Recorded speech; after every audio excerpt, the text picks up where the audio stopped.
출애굽기 36장 1절에서 7절 말씀 봉독할 때에 주께서 성경에 명하신 바를 따라 주의 말씀 잘 받는 표로 크게 아멘합니다. 봉독합니다. 부살렐과 오홀리압과 및 마음이 지혜로운 사람 곧 여호와께서 지혜와 총명을 부으사 성소에 쓸 모든 일을 할 줄 알게 하신 자들은 모두 여호와께서 명령하신 대로 할 것이니라. 모세가 부살렐과 오홀리압과 및 마음이 지혜로운 사람 곧 그 마음에 여호와께로부터 지혜를 얻고 와서 그 일을 하려고 마음에 원하는 모든 자를 부르매 그들이 이스라엘 자손의 성소의 모든 것을 만들기 위하여 가져온 예물을 모세에게서 받으니라. 그러나 백성이 아침마다 자원하는 예물을 연하여 가져왔으므로 성소의 모든 일을 하는 지혜로운 자들이 각기 하는 일을 중지하고 와서 모세에게 말하여 이르되 백성이 너무 많이 가져오므로 여호와께서 명령하신 일에 쓰기에 남음이 있나이다. 모세가 명령을 내리매 그들이 진중에 공포하여 이르되 남녀를 막론하고 성소에 드릴 예물을 다시 만들지 말라 하며 백성이 가져오기를 그치니 있는 재료가 모든 일을 하기에 넉넉하여 남음이 있었더라. 아멘.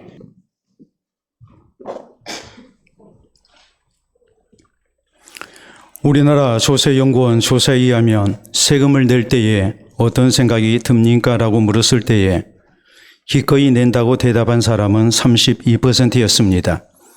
어쩔 수 없이 세금을 낸다고 대답한 사람은 53.6%로 나왔습니다. 빼앗기는 기분이 든다고 대답한 사람은 14.4%였습니다. 전체 납세자의 68%가 세금을 내고 싶지 않은데 억지로 내고 있다는 반응이었습니다. 납세, 즉 세금을 내는 것은 대한민국 국민으로서의 마땅한 의무임에도 불구하고 3분의 2 이상이 부정적인 대답을 한 것입니다. 하나님의 백성으로서 구원받은 성도의 신앙생활에 헌금은 마땅한 의무입니다. 그럼에도 불구하고 헌금에 대한 오해가 참 많습니다. 또 많은 성도들이 헌금할 때에 즐거운 마음으로 하지 못하는 것도 우리가 부인할 수 없는 현실인 것 잘 알고 있습니다. 그 이유가 도대체 무엇일까 했을 때에 대체적으로 세 가지 이유를 우리가 생각할 수 있습니다. 첫째는 헌금에 대한 바른 교육이 이루어지지 않기 때문입니다. 헌금 설교를 하면 교인들이 시험 든다 해서 헌금에 대해서 목회자들이 언급을 하는 일을 피하려고 합니다. 그러다 보니 교인들은 헌금이 무엇인지 또 헌금을 어떻게 해야 되는지 이런 것을 잘 알지 못하고 헌금을 해야 하기 때문에 아무래도 헌금에 대한 이해도가 떨어지는 그런 형편일 수밖에 없음을 우리가 잘 압니다. 이것이 하나의 악순환이 되고 있는 것입니다. 그런가 하면 두 번째로는 헌금하는 방법이 잘못되어 있기 때문에 그래서 헌금하는데 많은 사람들이 부담스러워하고 시험들어 합니다. 세 번째는 헌금의 관리 문제입니다. 내가 하나님 앞에 드렸던 헌금이 정말 기쁜데 바르게 사용된다면 참 좋겠는데 그래야지 못한 부분이 많은 것도 사실인지라 아무래도 헌금에 대한 오해가 이렇게 생길 수밖에 없습니다.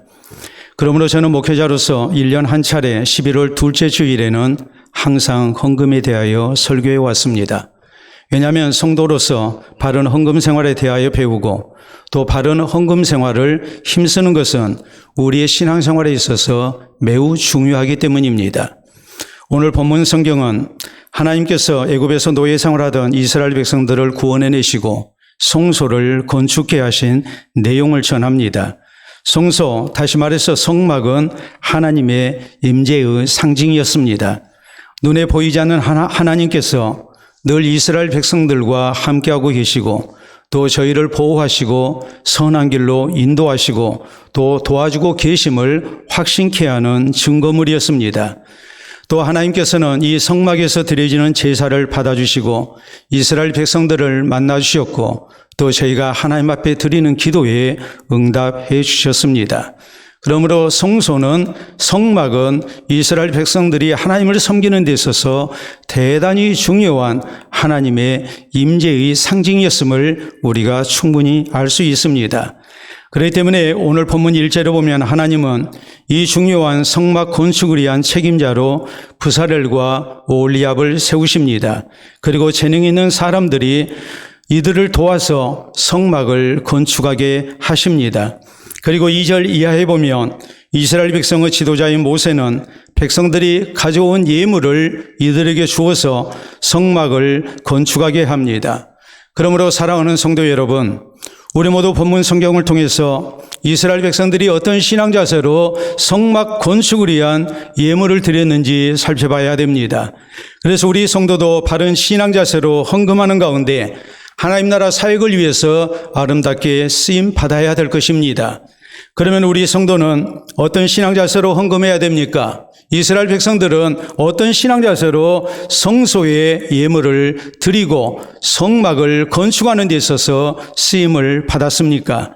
첫째로 이스라엘 백성들은 하나님 은혜에 감사하는 가운데 자원해서 예물을 드렸습니다.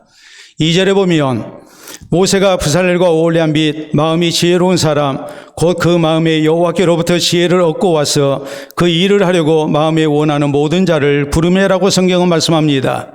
성막 건축을 위한 기술자들, 이들은 재능을 기부하도록 재능 헌신을 하게 합니다. 그런데 이런 모든 일에 있어서 마음에 원하는 모든 자라고 성경은 말씀합니다. 강제적이 아니었다는 말입니다. 자원하는 사람들의 헌신을 통해서 하나님께서 명하신 성소를, 성막을 건축하고 또 성막에서, 성소에서 사용되는 여러 가지 성구들을 만들도록 하셨습니다. 그렇기 때문에 3절에 보면 그들이 이스라엘 자손의 성소의 모든 것을 만들기 위하여 가져온 예물을 모세에게서 받으니라. 그러나 백성이 아침마다 자원하는 예물을 연하여 가져왔으므로라고 말씀합니다. 성막을 건축하고 성소의 여러 기구들을 만드는 데 필요한 물품들, 이런 모든 것은 백성들이 자원해서 가져온 예물로 이루어졌다고, 만들게 됐다고 성경은 말씀합니다. 이런 모든 일에 대해서 이 백성들이 아침마다 연하여서 가져왔다고, 모두가 다 계속해서 이렇게 자원하는 마음으로, 기쁜 마음으로 예물을 드림으로 성막 건축을 하고 성소의 기구를 만드는 데 필요한 것들이 충당됐다고 성경은 말씀합니다. 재능도 마음에 원하는 자들이 헌신해서 이제 수고를 했습니다. 거기에 필요한 물품도 자원하는 사람들이 드린 예물을 통해서 이렇게 모든 것이 만들어졌습니다. 이 모든 것은 하나님의 명령대로 되어진 일이었습니다. 우리가 출애굽기 25장 2절에 보면 하나님께서는 모세에게 성막 건축을 명령하십니다.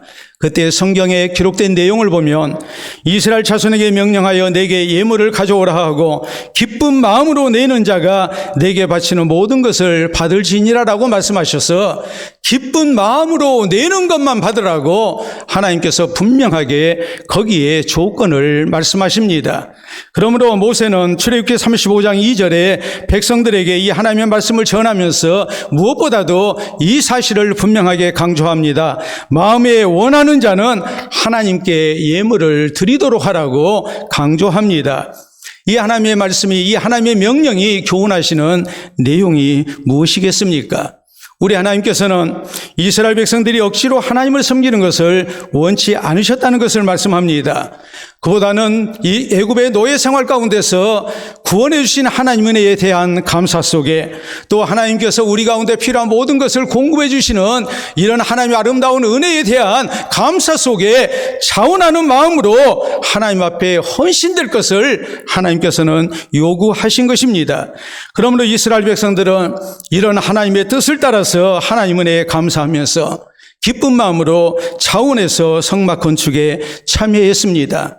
내 재능으로 하나님 앞에 헌신됩니다. 또 기쁜 마음으로 예물을 드리며 헌신됩니다. 그래서 하나님께서 명령하신 대로 성막을 건축했고 또 이 성막에서, 성소에서 사용될 여러 가지 성구들을 만들었습니다. 그렇기 때문에 우리 성도도 헌금할 때에 바로 이 신앙 자세가 있어야 합니다. 하나님께서 내게 베푸신 영육간의 은혜에 감사하면서 우리가 자원해서 하나님 나라 사역에 헌신돼야 되고 또한 헌금할 수 있어야 합니다. 우리가 창세기 14장에 보면은 믿음의 조상 가운데 한 사람인 아브라함이 하나님께 최초로 11조를 드린 내용이 나옵니다. 아브라함이 적들과의 전쟁에서 큰 승리를 거뒀습니다. 그리고 많은 노량물을 얻었습니다. 이런 모든 것은 하나님께서 도와주신 결과로서 얻어진 승리였습니다. 순전히 하나님의 은혜 가운데 승리를 얻은 겁니다. 그러므로 아브라함은 이 은혜에 감사해서 하나님 앞에 11조를 드립니다. 누구의 강요에 의해서 했던 것이 아닙니다. 기쁜 마음으로 차원에서 바쳤습니다. 이스라엘의 2대 왕인 다윗이 성전을 건축하기를 소원합니다. 다윗은 이 성전 건축을 소원하면서 그가 어떤 신앙 자세로 성전을 건축하기를 원했는지 시편 116편 12절에 보면 이렇게 고백합니다. 내게 주신 모든 은혜를 내가 여호와께 무엇으로 보답할꼬라고 했습니다. 하나님이 내게 베푸신 은혜가 큽니다. 하나님의 은혜 속에 내가 이스라엘의 왕이 됐습니다. 또 내 생명이 지켜졌습니다. 또 하나님께서 나와 내 백성에게 약속하신 놀라운 은혜가 있습니다. 이런 모든 것을 생각할 때에 내가 무엇으로 하나님 앞에 받은 바 은혜에 보답할까?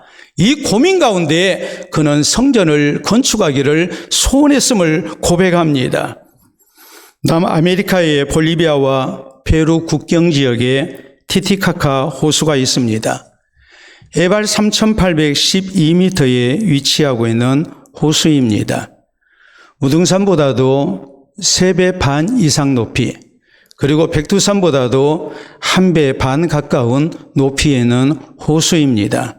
배가 다닐 수 있는 호수 가운데 세계에서 가장 큰 호수이고 가장 높은 곳에 위치하고 있는 호수입니다.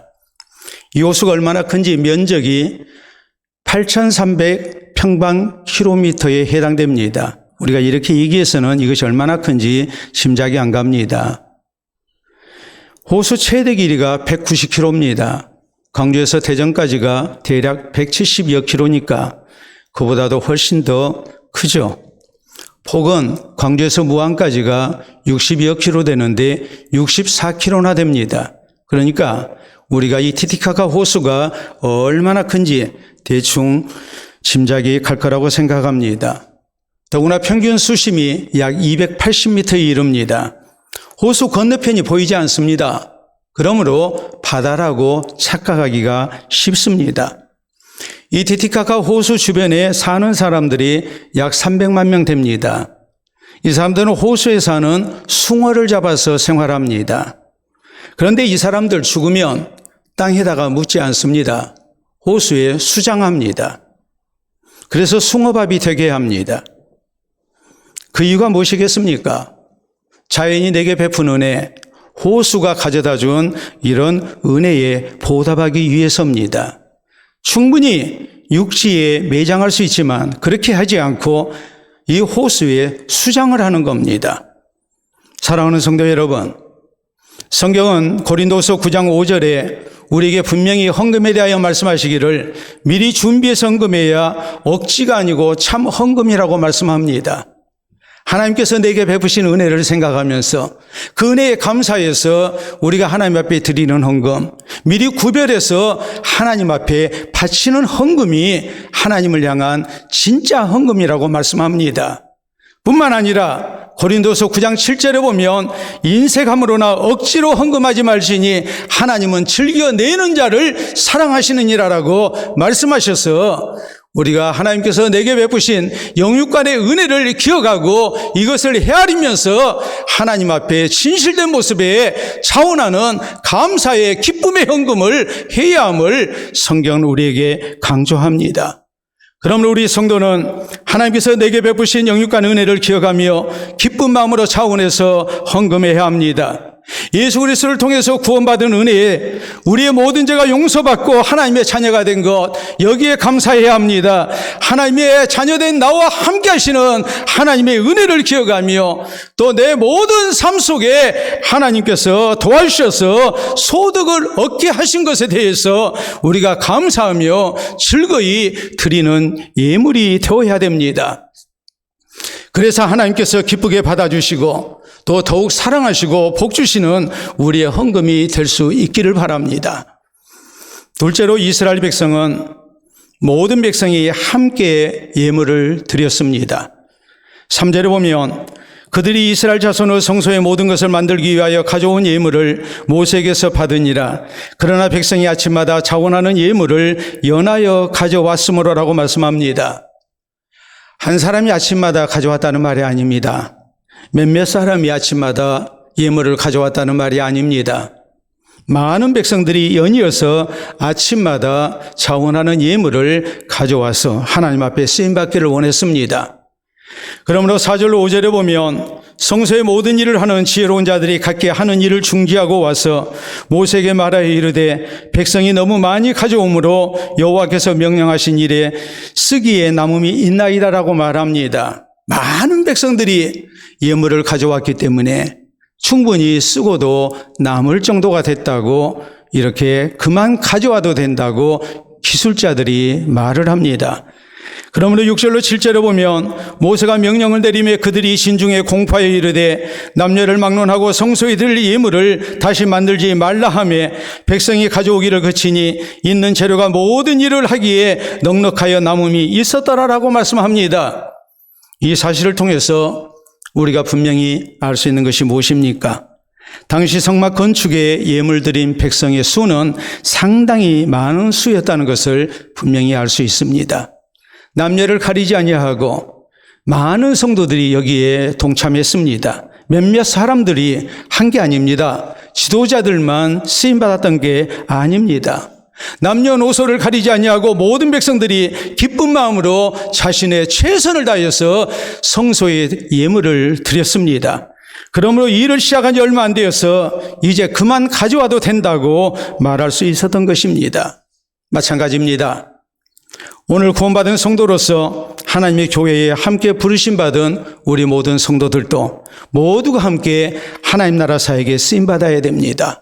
모두가 함께 헌금에 참여해야 합니다. 다윗이 성전 건축을 위한 헌금을 할 때에 다윗 왕 혼자서 거금을 바쳐가지고 성전을 건축하지 않았습니다. 신하들이 동참했습니다. 백성들이 함께했습니다. 초대 예루살렘 교회의 성도들이 모두가 함께 하나님 나라 사역에 헌신됐음을 성경은 우리에게 강조합니다. 작년 2월 24일 러시아가 우크라이나 침공을 했습니다. 그래서 전쟁이 일어났습니다.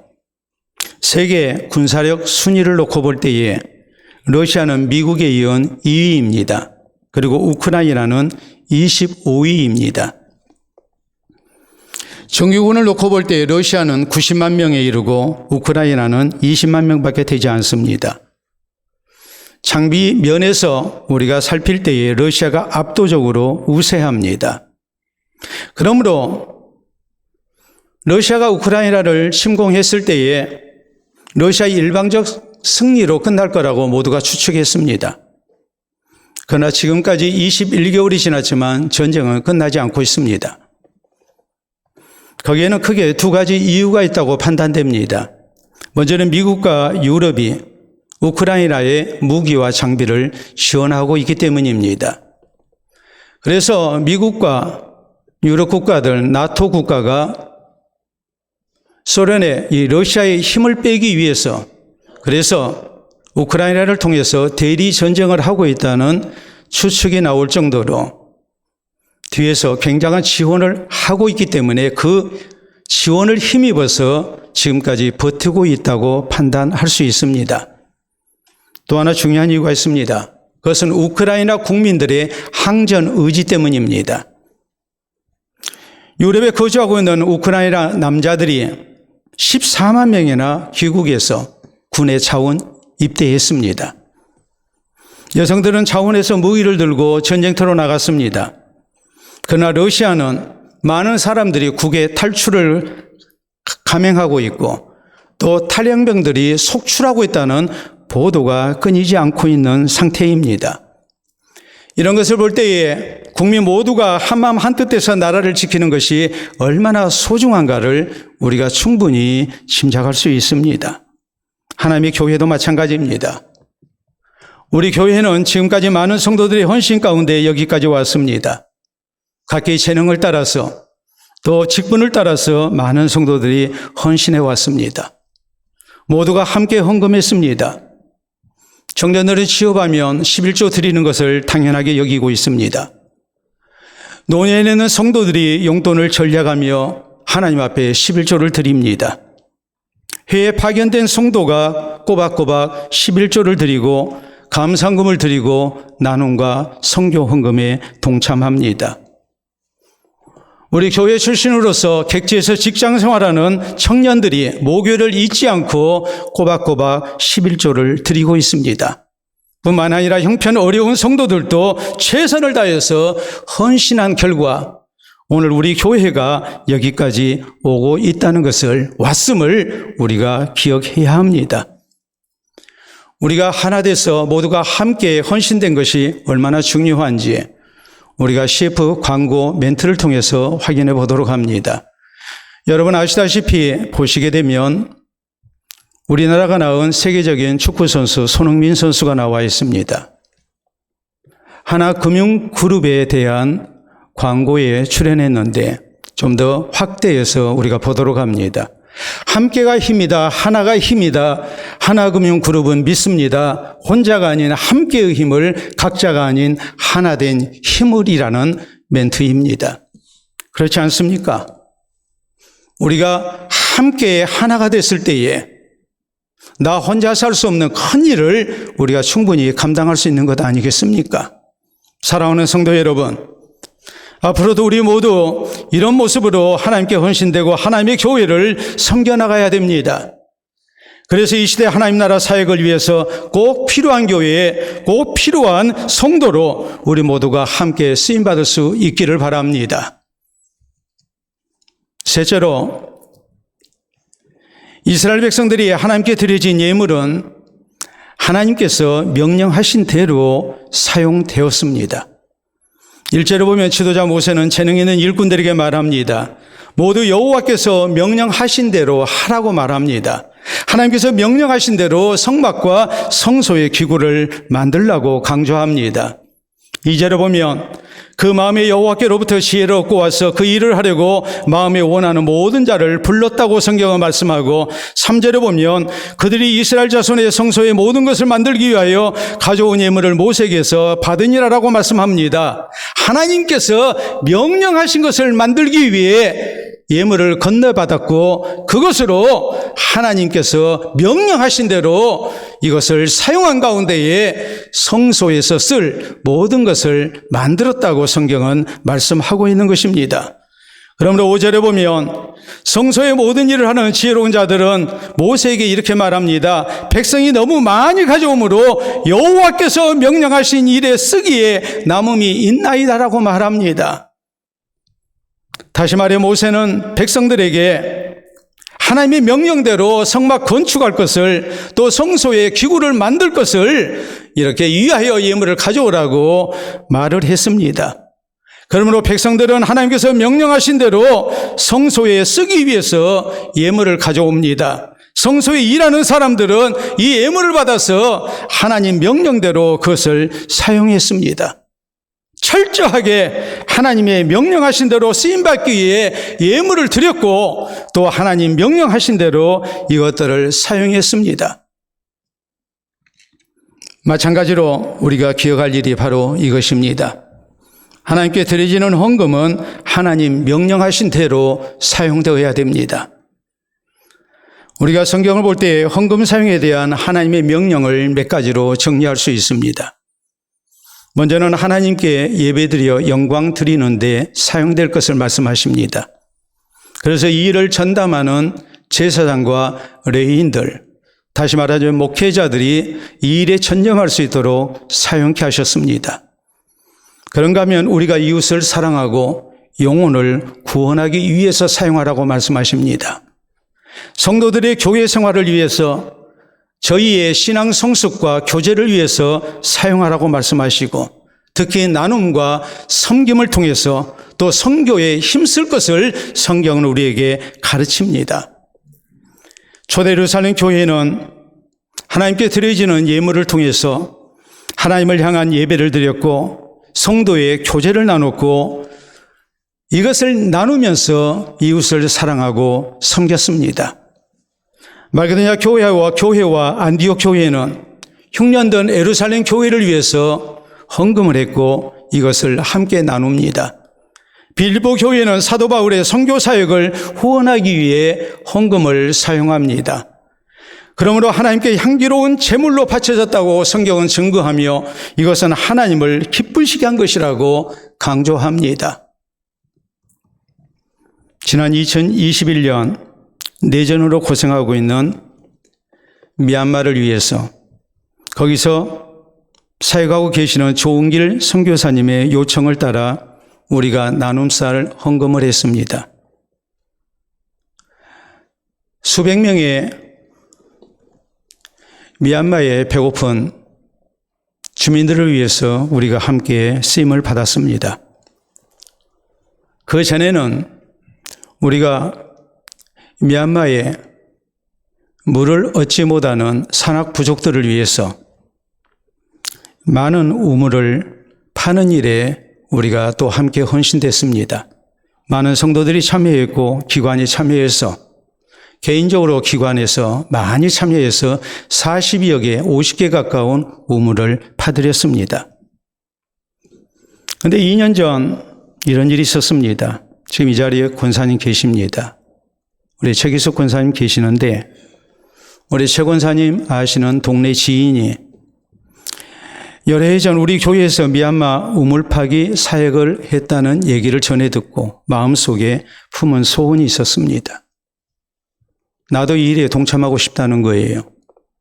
그래서 이미 우물 파기 사역이 끝났는데 이분이 70만 원을 이렇게 헌금을 해 주셨습니다.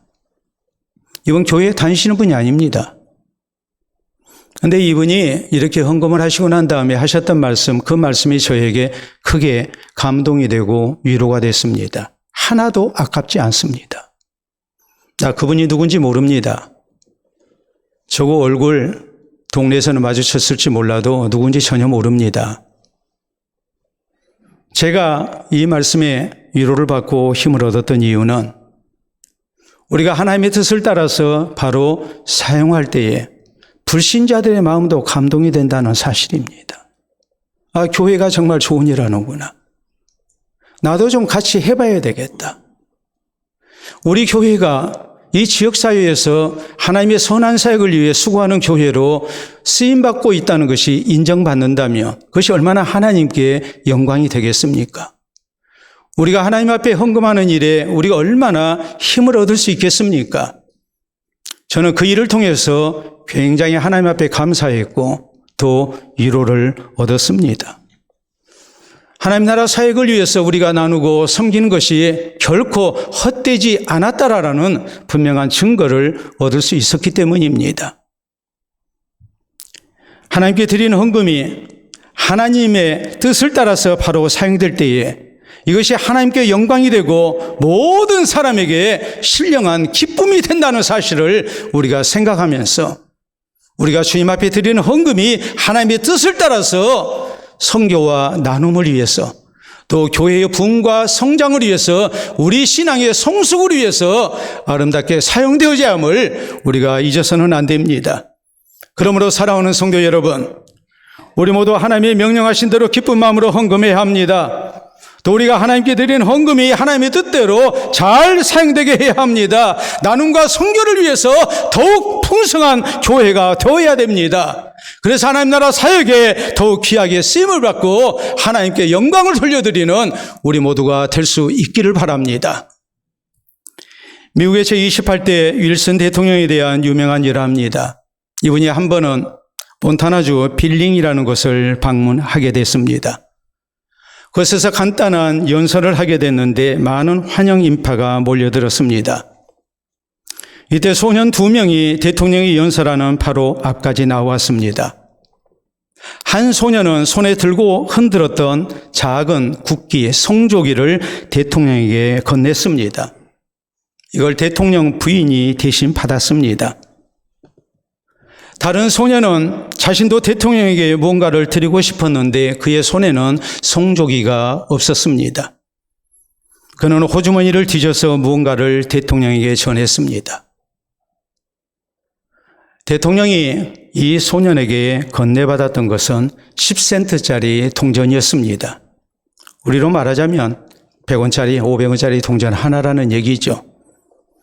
5년 후에 윌슨 대통령은 세상을 떠났습니다. 부인이 대통령의 유품을 정리하다가 대통령의 지갑을 열어보았더니 거기에 따로 종이에 싼 것이 하나 있었습니다. 펴봤을 때에 그것은 10센트짜리 동전이었습니다. 그리고 그 종이에 날짜가 쓰여져 있었고 빌링에서 어느 소년으로부터 받은 것이라고 적혀 있었습니다. 윌슨 대통령은 대통령을 사랑하는 마음으로 한 소년이 자신에게 준 이 동전을 지갑 속에 넣고 언제 어디서나 가지고 다녔습니다. 대통령을 사랑하는 마음, 이 소년의 정성과 그 마음을, 그 헌신을 평생토록 되새기면서 죽을 때까지 마음속에 간직했습니다. 그리고 대통령으로서 나라와 국민을 위한 헌신을 다짐하며 자신에게 주어진 직무를 다했습니다. 사랑하는 성도 여러분, 우리 모두 하나님께서 우리의 헌금을 귀히 보시고 기억하심을 믿어야 됩니다. 그러기 위해서 우리 성도는 바른 신앙 자세로 하나님께 헌금해야 됩니다. 하나님 은혜에 감사하며 우리가 기쁜 마음으로 자원해서 헌금해야 합니다. 우리 모두 함께 최선을 다해서 헌금해야 합니다. 우리가 드리는 헌금으로 하나님의 명령을 따라서 하나님 나라의 선한 사역을 위해 우리가 함께 쓰임받을 수 있어야 합니다.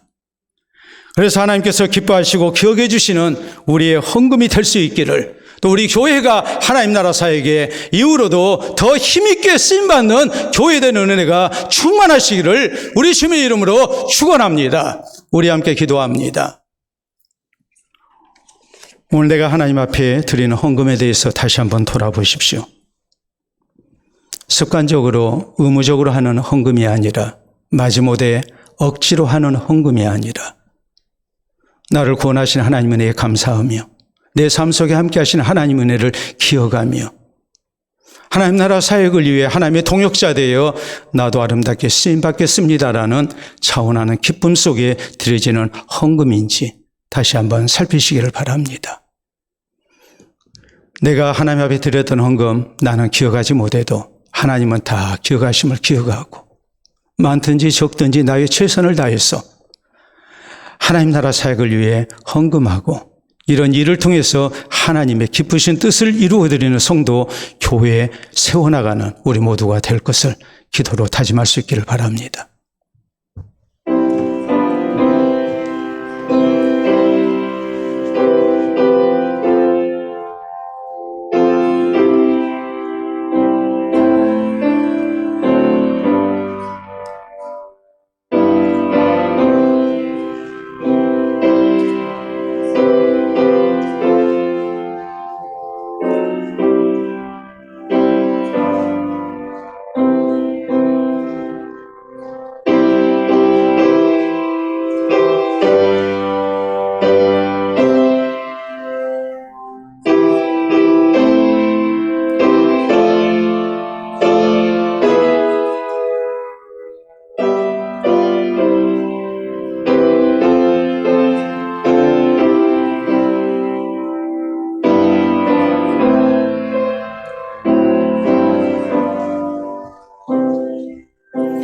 신이 교회 머리가 되시고 우리의 생명구주가 되신 아버지, 은혜를 진심으로 감사합니다. 우리를 구원의 백성으로 인치시고 주의 몸된 교회에 지체되게 하여 주셔서 하나님께 영광을 돌려드리며 또 주의 나라 사역을 위하여 우리가 하나님의 일꾼 되어 쓰임받을 수 있도록 은혜 주시니 참으로 감사합니다. 구원의 감격과 기쁨 속에 또 주께서 내게 베푸신 영육간의 은혜를 기억하며 우리가 주님 앞에 늘 기쁜 마음으로 자원하는 헌신이 있기를 원합니다. 우리 모두가 함께하여 주의 교회를 세우며 또 주님의 나라 사역에 우리가 쓰임받기를 원합니다. 드려지는 예물들이 항상 주님 앞에 합당하게 사용되게 하시고 우리 하나님께서 기뻐하시는 것에 잘 사용되어 세상을 기쁘게 하며 세상을 복되게 하는 또 세상에 덕을 세우는 아름다운 예물이 될 수 있도록 인도해 주시옵소서. 바치는 우리들에게도 항상 보람이 되게 하시고 감사가 되게 하시고 기쁨이 되게 해 주시옵소서. 우리 교회가 또 우리 사랑하는 성도들의 손길이 더욱더 풍성한 손길이 되기를 원합니다. 우리 교회를 통해서 또 우리를 통해서 우리 하나님이 주시는 복이 많은 이들에게 전해지게 하시고 연약한 이들이 세움을 입게 하시고 또한 우리 하나님께서 기뻐하시는 대로 연약한 교회들이 세워지며 생명구원에 귀하게 쓰임받는 역사가 있기를 원합니다.